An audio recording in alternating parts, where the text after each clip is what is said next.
Welcome to the Rebuild Procurement podcast, where we dive deep into topics to keep procurement people up to date and ahead of their peers. Subscribe on YouTube. We'll just assume you like it and subscribe. On today's episode, we're really diving into one thing, Alan. We're going to kind of keep with the, maybe we'll go two. We'll dig into your brain a bit.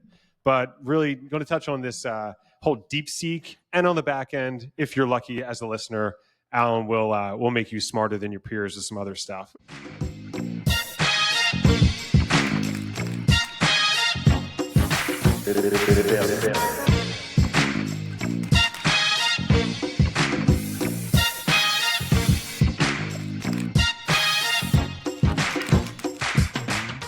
I'm Tom Finn, bringing 15 years on the client side, procurement, finance, and category management experience in large and small cap orgs.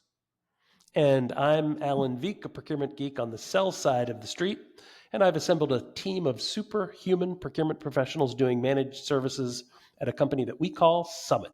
So, Alan, I think this has been I've been watching every single news cycle is talking about DeepSeek. Have you been diving into this at all? I kind of went deep, to be honest with you. What's DeepSeek? What's DeepSeek? I don't know DeepSeek. Yeah. What are you talking about? I think you have to be almost accidental you have to really be shut off completely. No internet or anything. But yeah, it's been all over the news. If you have a stock portfolio and invested in the Magnificent Seven, it's down.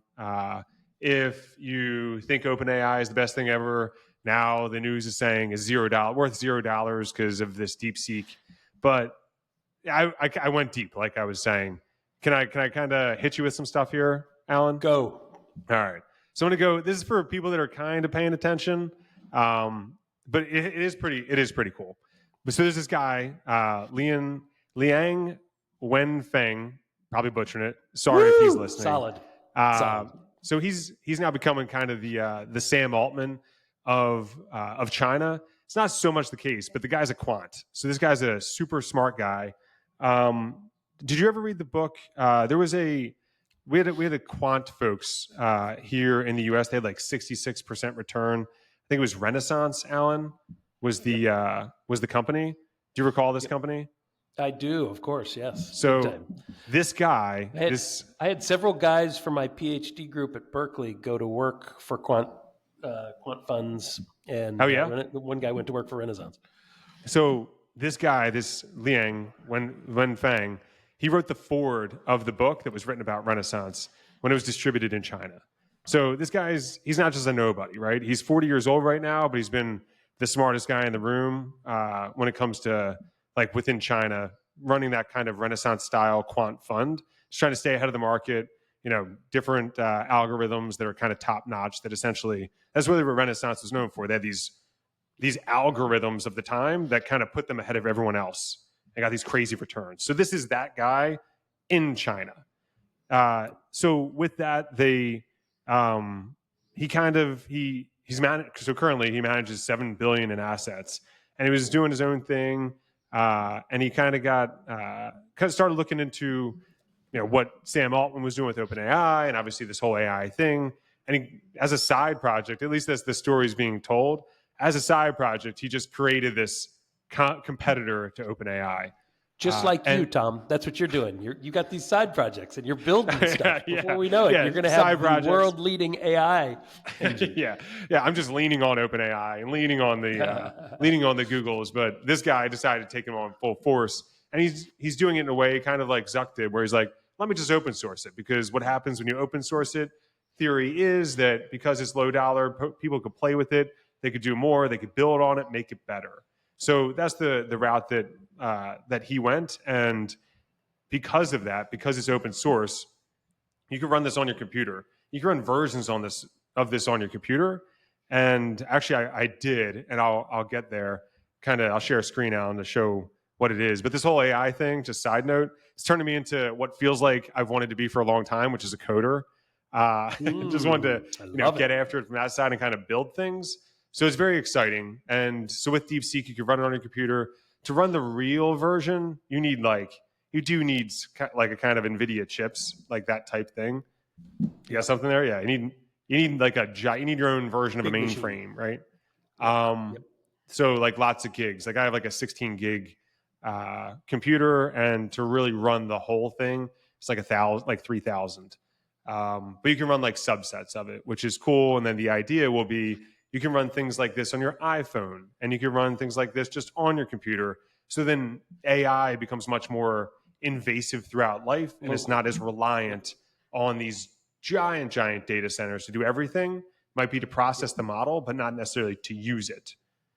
So that's kind of the quick background here, Alan. I don't know if you have any other additional to add on this, but I have more. Just to kind of summarize some things that I think were said around the edges, but let's put them all on one page. So this is Let's do it. China. So this is an economic powerhouse, a mathematics powerhouse, an AI powerhouse. So this is the first big model to find success out of China, number one. Number two, it's open source. So it's free, which challenges the business models of everybody's AI currently. And number three, it was amazingly cheap and relatively easy to build. So this is like one of the first step functions in generative AI that we've seen. They 10x'd everybody else, and they're the new kid on the block. So it's like it's making not ripples, it's making waves across the industry. Yeah. So the announcement just last week from the U.S. government was we have this whole Stargate, right? It's the Stargate Alliance, whatever they were calling it, $500 billion. This model costs $6 million to run. Yep. Now there's OpenAI saying, hey, we think they stole our code, blah, blah, blah. So more things might come out, but nevertheless, they ran it $6 million, so they say, and they ran it with less than 200 people, all of which were kind of those quants, maybe like the folks you graduated with there, Alan. They're not necessarily, they're not the folks that have been around for 40 years, 30 years.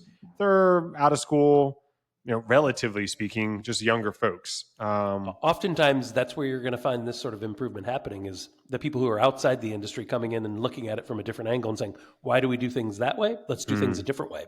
Yeah, true first principles, right? Try and break it down. What are we doing here and how to get there? Hopefully, the only thing they didn't do was steal the old code or steal the old also training. Sometimes a shortcut through the line, but for sure it is. Yeah. Mm-hmm. So more to come on that. And again, being open source, so I started looking at some of the costs of O1, which is the Chat GPT or OpenAI's premier model. They're going to come out with other ones. They always iterate.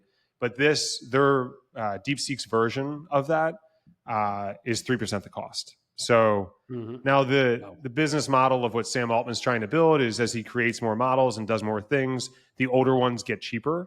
So like the 4.0 mini, I think is actually a little bit cheaper than it would be to run the DeepSeek model. So more to come on costs and speed and all these other things, but and how they got there.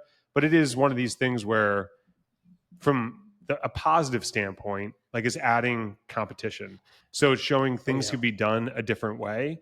And then expectation from the folks that are doing these, the Googles and the OpenAIs and the Microsofts is, all right, how do we do that? How do we get there?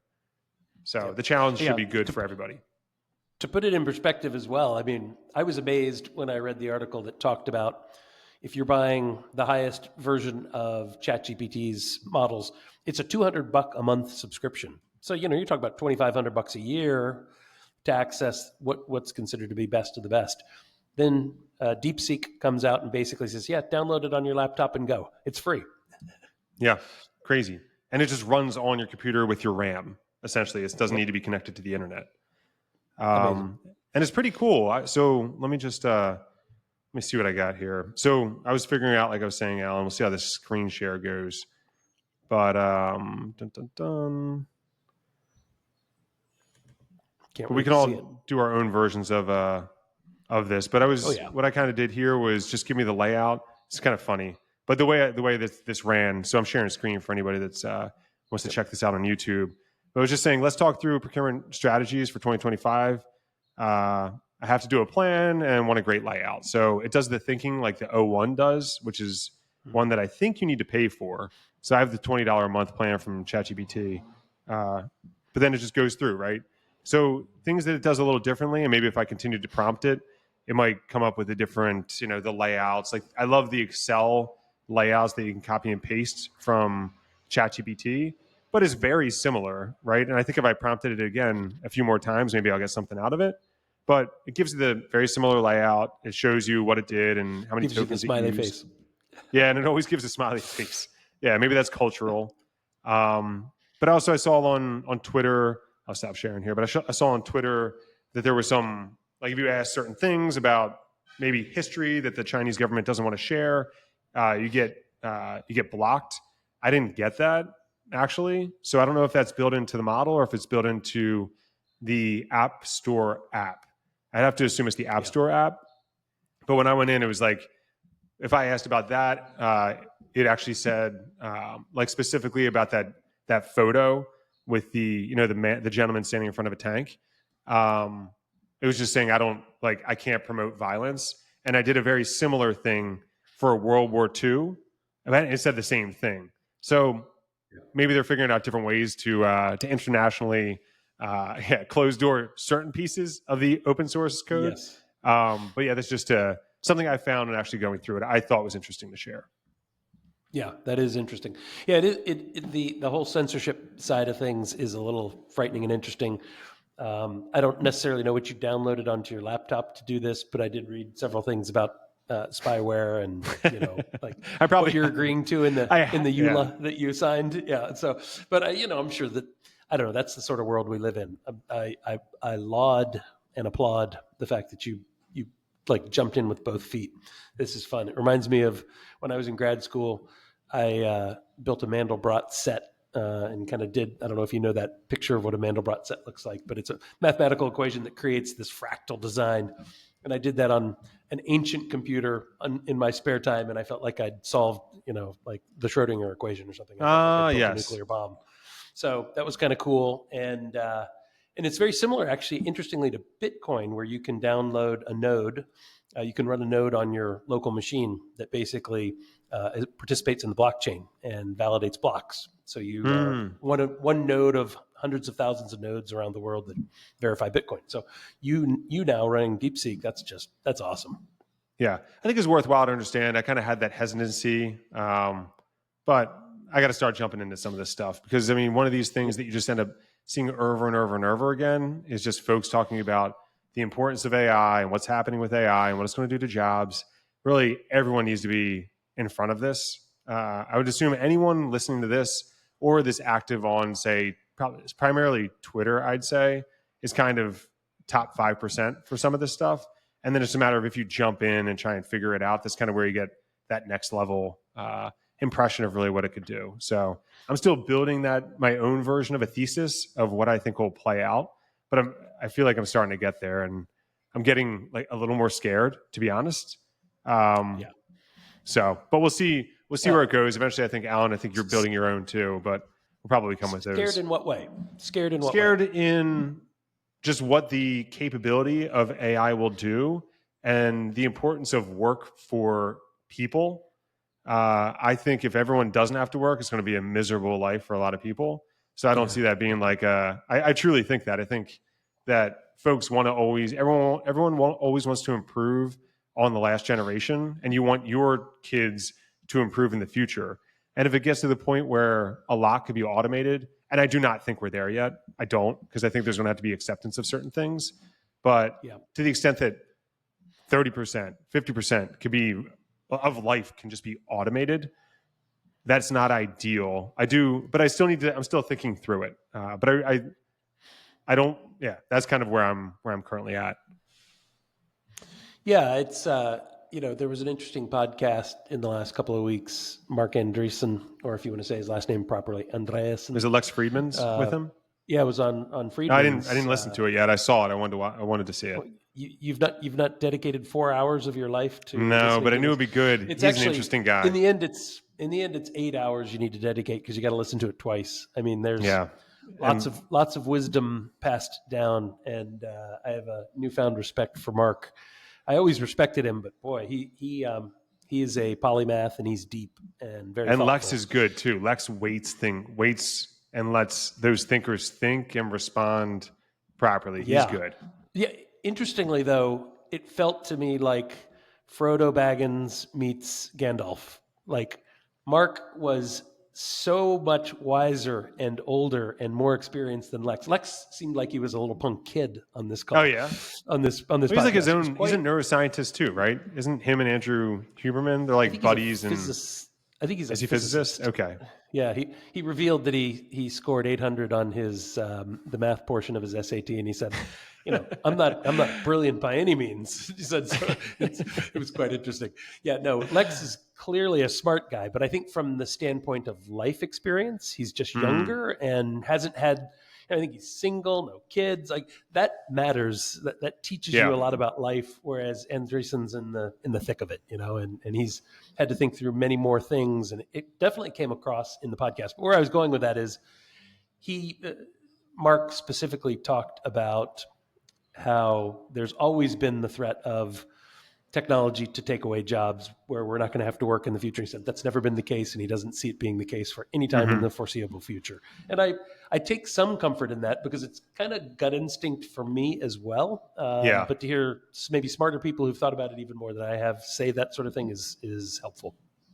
Yeah, I mean, where I do actually see this playing out is, like we said on our predictions episode, that it'll be ingrained within software. And it's just a matter of how that software ends up being used. Because I don't think that a lot of people will end up, companies will not, they'll always outsource things. Companies have what they're good at. If they're good at making cereal, they should be making cereal. If they're good at making, I don't know, any goods, any backpacks, any online version of things, they should focus on that. And then it's then what gets outsourced. I think more things will be able to be outsourced to software. So I could see it being the fact that there's like choose anything we do is in our normal day of professional person that works on and has calls on Zoom.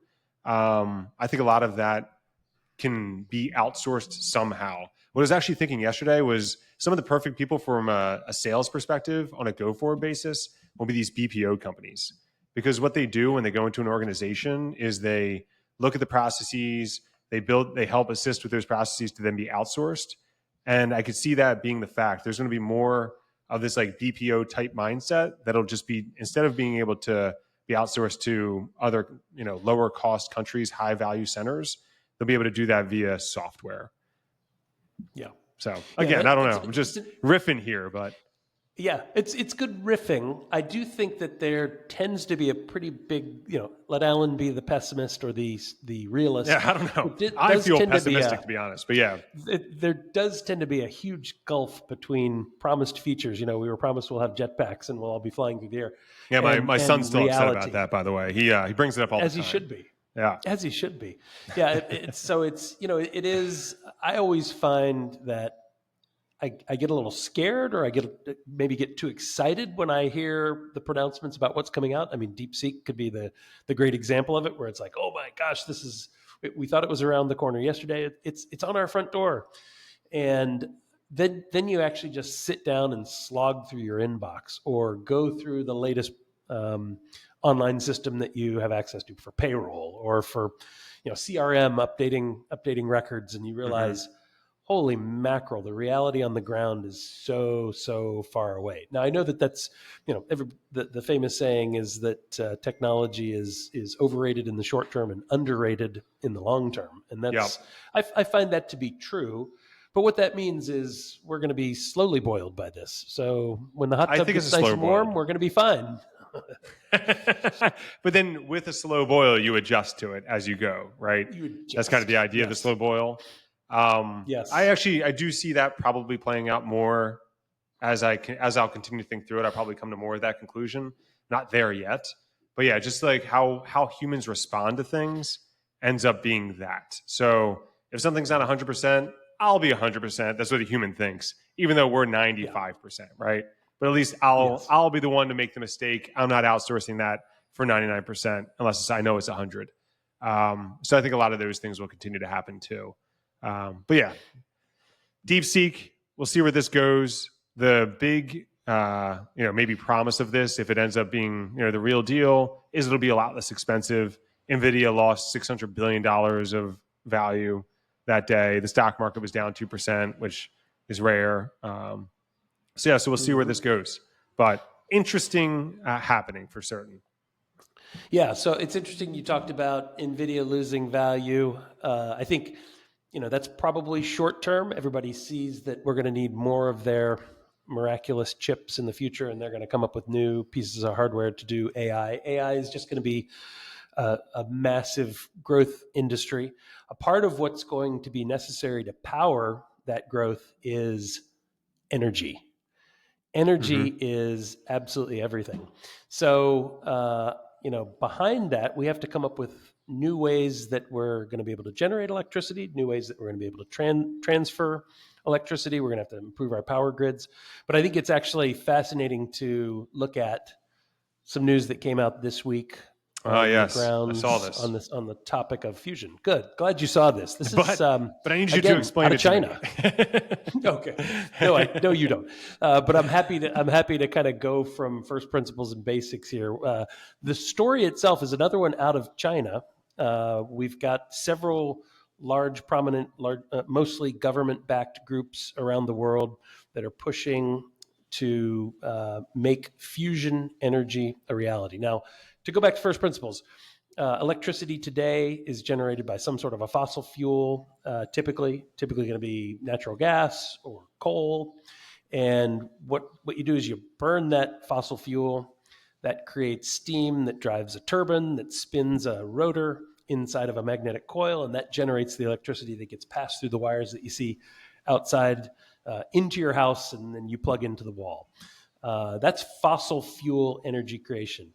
Since the middle part of the last century, we've had nuclear energy creation, and this is done similarly, but rather than burn fossil fuels, what you do is you take a fissile nuclear material. It means you can take a heavy element and break it in half, and when you break it in half, it goes eventually into two more stable isotopes and releases a gob of energy. And when I say a gob, I mean like a gigagob of energy. It is so much energy, it's unbelievable. So when you see the pictures of the explosions of the nuclear bombs, any of those tests, if you watched the Oppenheimer film and you kind of see the bright flash of light, that is the sort of energy that can be released when you split a nuclear atom, when you split the nucleus inside of an atom. That is fission energy. And we have probably several hundreds of reactors running around the world today that are producing fission energy. And when that energy is released by splitting the atom, it creates heat, which creates steam, which runs a turbine, which spins a rod inside of a magnetic coil and generates electricity. Now, that's a very dirty process. When you split that nucleus and you have these two other isotopes, they tend to be very radioactive and create additional chains of nuclear separation, fission that tend to happen, and it's a mess. So you get this sludge, you get this waste that is highly radioactive, highly contaminating, that sits around and you don't really know what to do with it. That's the biggest downside of nuclear energy today, is that it's kind of got this long-term waste stream that's very hard to deal with. And what we've done to date is putting it in like cement, right? And then storing it in just big caverns and things, right? In cement, we put it in glass, we put it inside salt mountains that have salt at their core. So because there's going to be very little leaching out because there's very little water running through there is the contention. But all of those, every single one of those has issues. It's like we can look at it and say, yeah, that might last for 1,000 years, that containment methodology. But what about year 1001? What's going to happen? And you don't want this stuff. What's the half-life on that, Alan? Like how long does it take to become zero? Is it like some isotopes, millions of years? Wow. Unbelievable. Yes. So it's a bit of a problem. Now, to put it in perspective, it's a relatively small problem because it is containable, and it's actually one of the biggest areas of research is happening where you can actually process the waste and take those isotopes out and do things with them. They're actually useful. It's you could do a lot of things with them. You can use them for scientific research. You can use them for further energy generation. All kinds of things that you can do with those. But forget about that, Tom. Forget about that, because nobody wants fission energy. Everybody wants fusion energy. So now go to the opposite side of the coin. We talked about taking a large, heavy nucleus and breaking it down into a couple or a few constituent parts. Now take two of the simplest nuclei that you know, hydrogen and its isotopes, and combine them. And you get the same sort of energy output, even more so than you get with fission. You get more energy out of a fusion reaction. And what you tend to create are very stable isotopes of heavier elements, but they're still heliums and kind of the lower part of the atomic chart. So this is, by contrast, a very clean energy source. It's not only more energy you get out, but you get cleaner byproducts out of it. So it is like having your cake and eating it too. The problem is achieving fusion is harder than achieving fission. And so all of these groups, all these scientific groups that are backed by government around the globe that are doing this research, they are all, making incremental improvement every day. And it seems like since I was in grad school in the early 90s, everybody said, yeah, fusion. It's tomorrow. It's tomorrow. Yeah, yes. So literally in the 90s, we said 30 years away. Here we are in 2025. We're like, okay, we're still no closer than we were before. We're still saying 30 years away. But this notion of having cheap, clean fusion energy, in my mind, when I think about it as a former venture capitalist, you have to try to envision a world where electricity is free, because it's going to be so cheap and so easy to generate that it wouldn't make sense to actually charge people money for the generation of the energy. Maybe for the transmission, maybe for some other things. But for all intents and purposes, electricity is going to be free. And this is one of the main reasons why electric cars are going to be so important, because we won't want to burn fossil fuels anymore. Forget about the fact that they might be polluting. It's just going to be too costly. From an economics perspective, everything is going to be run, everything that can be run off of electricity will be. So that's why kind of getting the electric car movement started now is so important. So when that 30 years finally hits, that we know how to do things with electricity more so and get rid of all these fossil fuels, which would be economically beneficial to the whole world. So back to this very quick story here. Here is the latest and the greatest out of China on the nuclear fusion front. And what they were able to do is they were able to hold a certain temperature, which basically says we've reached the critical point where we're putting energy into this fusion reaction, but we're getting more energy out of it than we put into it. They're able creating to hold energy. They're creating energy. They were able to hold this this point for just over 1,000 seconds, which doesn't sound like a lot, but it's an incredible scientific feat. Yeah, a few minutes. And the last benchmark was set by this group was about 400 seconds. That was 2 years ago. And then 2 years prior to that, they held it for about 100 seconds. So we're starting to see those incremental improvements that really could be quite amazing, absolutely quite amazing. Yeah. Is this the main group of folks that is focused on this? I mean, I'm assuming this is when you come up with this and you're the process technology that folks roll out around the world, because it's the electrical generation, this is what people have to pay for to use. So people will license this. There has to be thousands of groups working on this. Is this the premium? Yeah, well, if you could imagine these, if I were to go into it just a little bit more deeply, what you have to do to combine these two small nuclei is you have to squeeze them together really tightly. And that's really hard to do. Picture trying to hold two magnets together as you get their same poles near each other. You get this movement. Now try and do that times 1,000,000 with much more energy involved. And so these research groups are working on what's called confinement. And you can do magnetic confinement, you can do electric confinement. There's so many different ways that you can do this. So all the different big groups around the globe that are doing this research are approaching it from slightly different ways and trying slightly different tricks. And back to the AI discussion, AI is playing a huge role in being able to predict how these confinement techniques work, so that they're able to understand how to sequence the magnetic confinement algorithm. And AI is probably what's behind this. They didn't say in this particular article what drove this, but I would bet it's actually some AI algorithms in the background that are driving the confinement of this ionic system, fusion system here.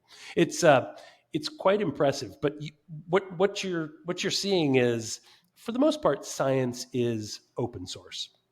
Mm-hmm. So the advancements that are being made here in China will quickly be picked up on by the other groups, and we'll see the other groups make incremental improvement. Maybe it'll be another group that makes the next increment of improvement. But this redounds to the entire globe. Mm-hmm. Energy Did they post a everything. paper on this? Is that what it was? Was it based on a paper that they wrote? Because I know that's generally how scientists communicate, it seems, via papers. Yeah. Well, that's the way that scientists are supposed to communicate. But when you're in a hot field like this, typically this is probably a press release, and they're working on the paper that's going to be behind. Got it. So It's like, oh my gosh. Yeah. Look what we did. Yeah. So it is. It's pretty impressive, and I, for one, am super excited. I can't wait till the day when we can actually see working fusion reactions. I hope it happens in my lifetime. If not mine, then yours, Tom. If not yours, then our kids' lifetime, because it's truly going to be revolutionary. On the fission side of things, so just one question for you, Alan, because we haven't talked about this offline or online. Like with the waste generation, everyone's always, nuclear, so clean, how great, couldn't be better. And I've known like these processes, they end up being dirty, especially nuclear.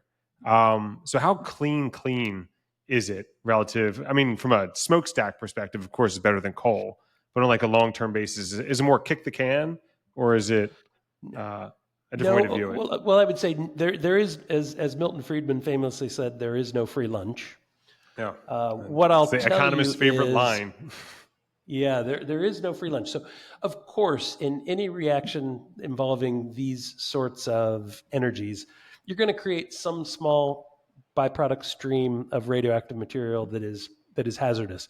But this is probably several orders of magnitude. And by several orders of magnitude, I mean like thousands of times more clean than the next cleanest energy source, which is fission. Because you're just dealing with inputs that are not radioactive or lowly, minimally radioactive, to outputs that are only slightly higher in radioactivity. So, again, that's talking theoretically. So we have to see what happens when you build these plants at scale, what the generation of any sort of waste byproducts are. But from a carbon dioxide perspective, which is where everybody seems to care so much, there is 0% carbon dioxide production here, which is crazy. Yeah, that's the measure what matters kind of thing. Everyone's very focused on CO2. Of course, it matters. Yep. I'm just curious. If you're properly storing that, I guess it's okay. But I love learning about this. I feel like energy is going to be at the center of a lot. Will probably be a piece of our conversation on a go forward too here, Alan, especially around nuclear, because I think that's within the current administration, nuclear feels like it's going to be pushed harder. Yeah, I think so. It's interesting how you heard a lot about AI. You heard a lot about crypto. You heard a lot about drill, baby, drill. So still kind of the focus on fossil fuels, but you don't hear about this. And it does feel to me like we need the Manhattan Project for nuclear fusion energy. That could be so revolutionary for our species, for our planet, for everything. Yeah. Just Trump, he's bringing a lot of like folks that are known that have views, and he's talking with the Mark Andreessens and the David Sachs and all these other guys, and just having listened to so much of them, a lot of them care a lot about nuclear. So I'd imagine that Trump's going to be hearing a lot about it, because like you're saying, there's AI and the data centers, there's that piece, there's AI, there's data centers, and then there's the energy to support it. And I think he's gonna be pushing it, whether it's in the background or in the in the front of things. I think energy is going to be big news, because China's building them like crazy. They're build baby build over there when it comes to energy, and not so much. Yeah, if I had one dream that I could have come true, one wish I could have come true, in the next 10 years, it would be to see Elon Musk take this up as his next big project, like he did with Tesla, like he did with SpaceX, like he did with Neuralink. Would be nuclear fusion, because that guy has the ability to solve physical, material problems like I've not seen anybody else solve. And that's what this And space public needs. It's got perception. a lot of Public perception as well.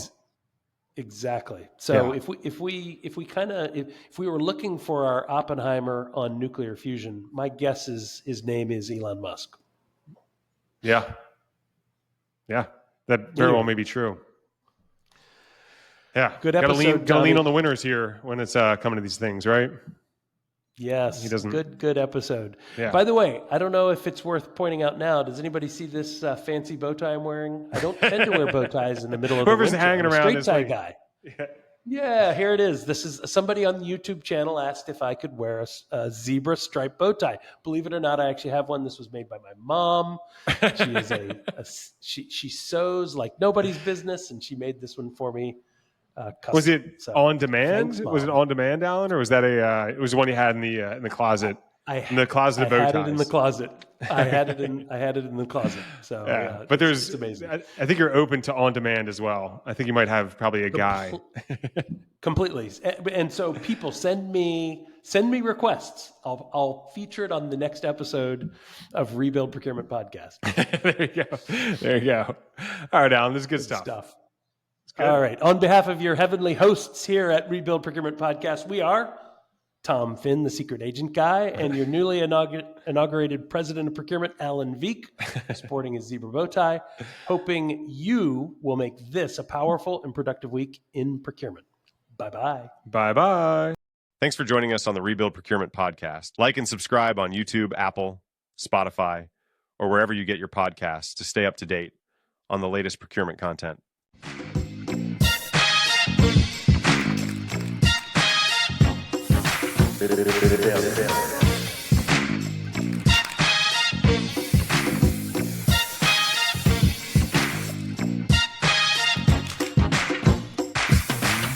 Show me, and you won't hear the word rebuild.